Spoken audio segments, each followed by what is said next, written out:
ಒಂದು ದೊಡ್ಡ ವೃಕ್ಷದಲ್ಲಿ ಮೈನಾ ಹಕ್ಕಿ ತನ್ನ ಗಂಡ ಶ್ಯಾಮ್ ಹಕ್ಕಿ ಮತ್ತು 2 ಪುಟ್ಟ ಮರಿಗಳೊಂದಿಗೆ ನೆಲೆಸಿಕೊಂಡಿತ್ತು. ಒಂದಿನ ಮುಂಜಾನೆ ಆಕಾಶದಲ್ಲಿ ಕತ್ತಲೆ ಮಡುಗಟ್ಟಿತ್ತು. ಮೈನಾ ಹಕ್ಕಿ ಕಳವಳದಿಂದ ಗಂಡ ಶ್ಯಾಮ್ ಹಕ್ಕಿ ಹತ್ರ ಹೇಳ್ತಾಳೆ, ನಮ್ಮ ಮರಿಗಳು ಇತ್ತೀಚೆಗೆ ಹಾರಾಟ ಕಲಿತಾ ಇರೋದ್ರಿಂದ ಮಳೆಯಾದರೆ ತೊಂದರೆ ಆಗ್ಬೋದೋ ಏನೋ, ನಾವೇನು ಮಾಡೋಣ? ಶ್ಯಾಮ್ ಹಕ್ಕಿಗೆ ತಕ್ಷಣ ಒಂದು ಯೋಚನೆ ಬಂತು. ಅವನು ಏನು ಮಾಡಿದ ಅಂದರೆ ಹತ್ತಿರದ ಬಾಳೆ ಗಿಡದಿಂದ ಬಾಳೆ ಎಲೆಯನ್ನು ತಂದು ಕೊಡ್ತಾನೆ.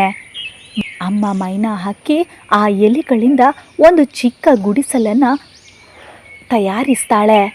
ಮರಿಗಳು ಉಲ್ಲಾಸದಿಂದ ಆಟ ಆಡ್ತಾ, ಅಮ್ಮ ಈ ಗುಡಿಸಲು ಚಿಕ್ಕದಾದರೂ ನಮಗೆ ಚೆನ್ನಾಗಿದೆ ಅಂತ ಹೇಳ್ತಾರೆ. ಮಧ್ಯಾಹ್ನದ ಹೊತ್ತಿಗೆ ದೊಡ್ಡ ಮಳೆ ಸುರಿಯತೊಡಗುತ್ತೆ.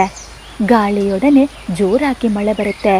ಆದರೆ ಮೈನಾ ಹಕ್ಕಿ ಕುಟುಂಬಕ್ಕೆ ಯಾವುದೇ ತೊಂದರೆ ಆಗಲಿಲ್ಲ.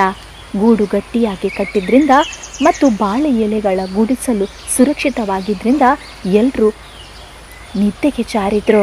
ಮಳೆ ನಿಂತ ಬಳಿಕ ಮರಿಗಳು ಹೊರಗೆ ಬಂದು ಮುಕ್ತವಾಗಿ ಆಟ ಆಡಿದ್ವು. ಮಳೆ ಬಿದ್ದ ನಂತರದ ಮಡಿಲಿನ ಹೂವುಗಳು, ಬಡಿದ ಹನಿ ಹೊಳೆಯುವ ಎಲೆಗಳು ಎಲ್ಲವೂ ಹೊಸ ಜಗತ್ತಿನಂತಿತ್ತು.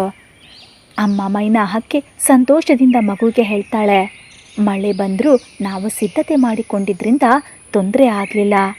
ಜೀವನದಲ್ಲೂ ಹಾಗೆ ಮುಂದಾಗಿ ಏನಾಗ್ಬೋದು ಅನ್ನೋದನ್ನು ಊಹಿಸಿ ಸಿದ್ಧರಾಗುವುದು ಬಹಳ ಮುಖ್ಯ.